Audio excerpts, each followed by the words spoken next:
आज हम करेंगे कुछ इंपॉर्टेंट एरर्स। तो देखते हैं फर्स्ट वाक्य क्या दिया इसके अंदर। देखो, Dudu comes among Jaipur and Ajmer. देखो, दूदू क्या एक जगह का नाम है, मान सकते हो। हिंदी बनती है कि जो दूदू है वो क्या है, अजमेर और जयपुर के बीच में आता है। लेकिन देखो यहाँ पर अमंग लगाया हुआ है। अमंग के बारे में जानते ही हो कि अमंग जब लगता है जब दो से अधिक वस्तुओं की बात हो, दो से अधिक जगहों की बात हो, तो यहाँ पर क्या ये एरर है। अमंग क्या एरर है, कारण क्या है, यहाँ पर जयपुर एंड अजमेर दो चीजें दी हुई है। तो दो से अधिक के लिए क्या लगता है, अमंग लगता है। तो दो के लिए क्या लगता है, बिटवीन लगता है। तो यहाँ पर सही क्या होगा, बिटवीन होगा। एंड BETWEE एंड बिटवीन आएगा। शुद्ध वाक्य क्या होगा, Dudu comes between Jaipur and Ajmer. ठीक है, ये जगह का नाम हो गया दूदू। तो पता आपको कि दोनों के बीच में पड़ती है। तो दो के लिए क्या लगता है, बिटवीन लगता है, और दो से अधिक के लिए अमंग लगता है। इसलिए यहाँ पर अमंग क्या है, गलत है। सेकंड वाक्य आपका देखो, the all countries are preparing for war. War होता है युद्ध। तो इसकी हिंदी बनती है जैसे सभी देश क्या है, युद्ध की तैयारियां कर रही हैं। यानी सभी देश और जो कंट्री है वो क्या है, युद्ध की तैयारी कर रही है। तो इसके अंदर एक आपको पता होगा, आपने नाउन टॉपिक पढ़ा होगा कि जब अपने कॉमन नाउन आ जाती है, यानी जातिवाचक संज्ञा आ जाती है, तो उसके आगे आर्टिकल डेफिनेटली लगता ही लगता है। जैसे the teacher, the boy, a boy, girl आपने सुना होगा। तो ये क्या होता है, कॉमन नाउन होता है, जातिवाचक नाउन। तो अपना कंट्री क्या है, देश है, कोई नाम तो दिया नहीं हुआ। जैसे इंडिया तो दिया नहीं हुआ है, या पाकिस्तान दिया नहीं हुआ है। तो कंट्री क्या है, क्या कॉमन नाउन है, जातिवाचक नाउन है। तो जातिवाचक नाउन का क्या आर्टिकल लगता है। तो यहाँ पर देखो द ऑल कंट्री दिया है, तो गलत हो गया ना। क्या होना चाहिए, ऑल द कंट्री आना चाहिए, यानी ऑल यहाँ पर आना चाहिए और द यहाँ पर आना चाहिए। तो क्या है, इस नाउन का क्या दा लग जाएगा, यानी कॉमन नाउन का क्या है, आर्टिकल होता ही होता है। तो अपने कंट्री का क्या दा लगा देंगे, तो बाकी क्या हो जाएगा, शुद्ध हो जाएगा।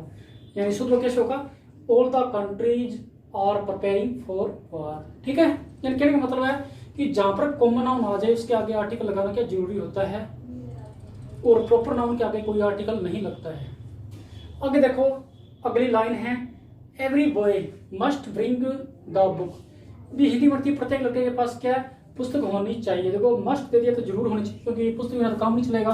तो यहाँ पर भी एक दो गलती है, मैंने पिछली वीडियो में भी आपको ये बताया था कि कारण क्या। देखो एवरी वर्ड होता है ना, ये वैसा ही, इसके आगे वैसे जो नाउन होती है ना, वो क्या प्लूरल आती है, यानी क्या आती है, बहुवचन रूप में आती है। यानी मान लो एवरी वर्ड है, उसका आगे कोई नाउन है, कॉमन नाउन है, तो वो कॉमन नाउन क्या हो जाएगी, बहुवचन रूप में हो जाएगी। अगर सिंगुलर है तो वो क्या अशुद्ध मानी जाएगी। तो यहाँ पर क्या है, एवरी आ गया, तो यहाँ पर क्या चाहिए, बॉय जाना चाहिए। यहाँ पर क्या बॉय लिखा था, क्या गलत है। तो यहाँ पर क्या आएगा, बॉय जाना चाहिए, BOYS बॉयज। अब सही होगा, यानी शुद्ध क्या होगा, every boys must bring the book. और आपके each students must bring the book. देखो ऊपर वाले वाक्य सही मिलता जुलता वाक्य है। ठीक, इसके अंदर भी देखो आप एरर पकड़ो, आपके एरर पकड़ ली होगी। कारण क्या है, जो ईच आया है इसका एवरी से उल्टा होता है। ईच आ जाता है, इसके बाद क्या है, जो नाउन होती है वो क्या सिंगुलर आती है। तो यहाँ पर मैंने डाल दिया स्टूडेंट्स, तो गलत हो गया ना। कहने मतलब क्या है, ये जो प्रॉपर जो ये कॉमन नाउन है क्या सिंगुलर आना चाहिए, ये क्या प्लूरल है, ये गलत हो गया। तो क्या चाहिए, only each student, only each student आना चाहिए। तो सुबह क्या होगा आपका, each student must bring the book. यानी ऊपर से उल्टा रूल है, यानी एवरी आ जाए, अपने ध्यान रखना, अगर एवरी आ जाए उसके बाद कॉमन नाउन वो आती है, वो क्या आती है, बहुवचन रूप में आती है, यानी प्लूरल आती है। ध्यान रखना, यानी एवरी के बाद में सही जो कॉमन नाउन वो क्या आती है, प्लूरल आती है। और इसके बाद जो कॉमन नाउन आती है वो क्या आती है, सिंगुलर आती है, यानी एक के रूप में आती है। ये दोनों एक दूसरे क्या उल्टे हैं, ध्यान रखना इसका। अगला क्या है, time and tide wait for none. देखो टाइम में भी समय होता है, टाइड में समय होता है, वेट फॉर नन। देखो ये जो समय होता है वो किसी का इंतजार नहीं करता, ये एक थिंग्स के लिए ये वर्ड यूज किया गया है। तो टाइम एंड टाइड जो सब्जेक्ट है इसको हम क्या सिंगुलर मानेंगे, क्या मानेंगे, इसको क्या माना जाता है, इसको हमेशा क्या सिंगुलर माना जाता है, यानी एक वचन के रूप में क्या माना जाता है। तो इसके बाद जो मेन वर्ब है इसके अंदर क्या एस या यस जुड़ जाता है।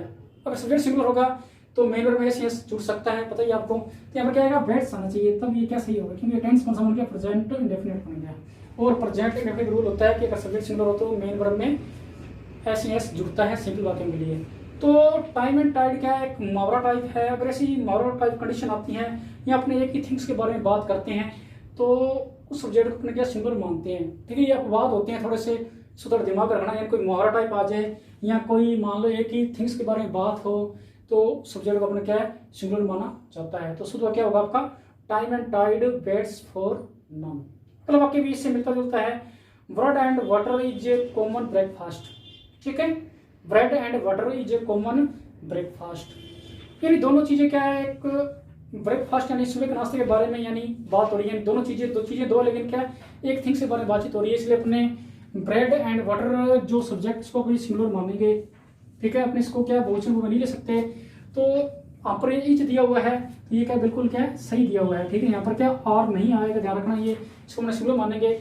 और bread and water is a common breakfast बिल्कुल क्या होगा, सही होगा। कारण क्या है कि एक थिंग्स है, तो मैं नीचे लगा दीजिए क्या ये वाक्य क्या बिल्कुल सही है। आर होता तो गलत होता है। तो ब्रेड एंड टाइड क्या हो गया, एक सब्जेक्ट सिंगुलर हो गया।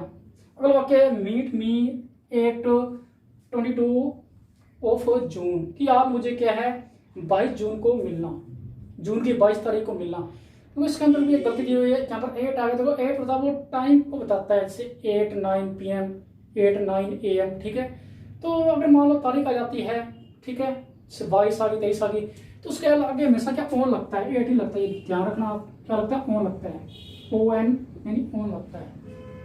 ठीक है, मान लो कोई तारीख आ जाए, जैसे आप लिखेंगे ऑन 22 मार्च, ठीक है, ऑन 30 मार्च, ऑन 1 जून, तो यानी मान लो कोई तारीख फिक्स आती है। ठीक है, तो उसके क्या ऑन लगता है, 8 नहीं लगता, 8 लगता है टाइम, जैसे 8-9 PM हो गया, 8-2 AM हो गया, ऐसे 8 लगता है। ठीक है ना, तो बाकी सब क्या होगा आपका, meet me on 22 of June. अगला वाक्य आपका है, yours mother is coming to Agra.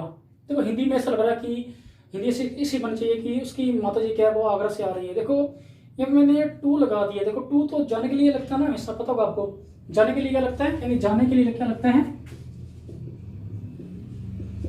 जाने के लिए लगता है आपका टू, और आने के लिए लगता है फ्रॉम। ये ध्यान रखना, यानी जाने के लिए टू और आने के लिए फ्रॉम लगता है। तो आपको यानी एरर पता लगी हुई, इसके अंदर एरर आपके पकड़ में आ गई होगी। तो सुबह क्या होगा आपका, your mother is coming from Agra, मतलब वो आगरा से आ रही है। और आने के लिए क्या लगता है, फ्रॉम लगता है, जाने के लिए क्या लगता है, टू लगता है। ये ध्यान रखना, यानी आने के लिए फ्रॉम और जाने के लिए टू लगता है। तो your mother is coming from Agra, ये आपका वाक्य होगा, सही होगा। ठीक है, और ये वीडियो तो ढंग से पढ़ना। ठीक है, अच्छा लगे तो लाइक कर देना इसको, तो रूल को ढंग से पढ़ लेना, समझ आ जाएगा आपको।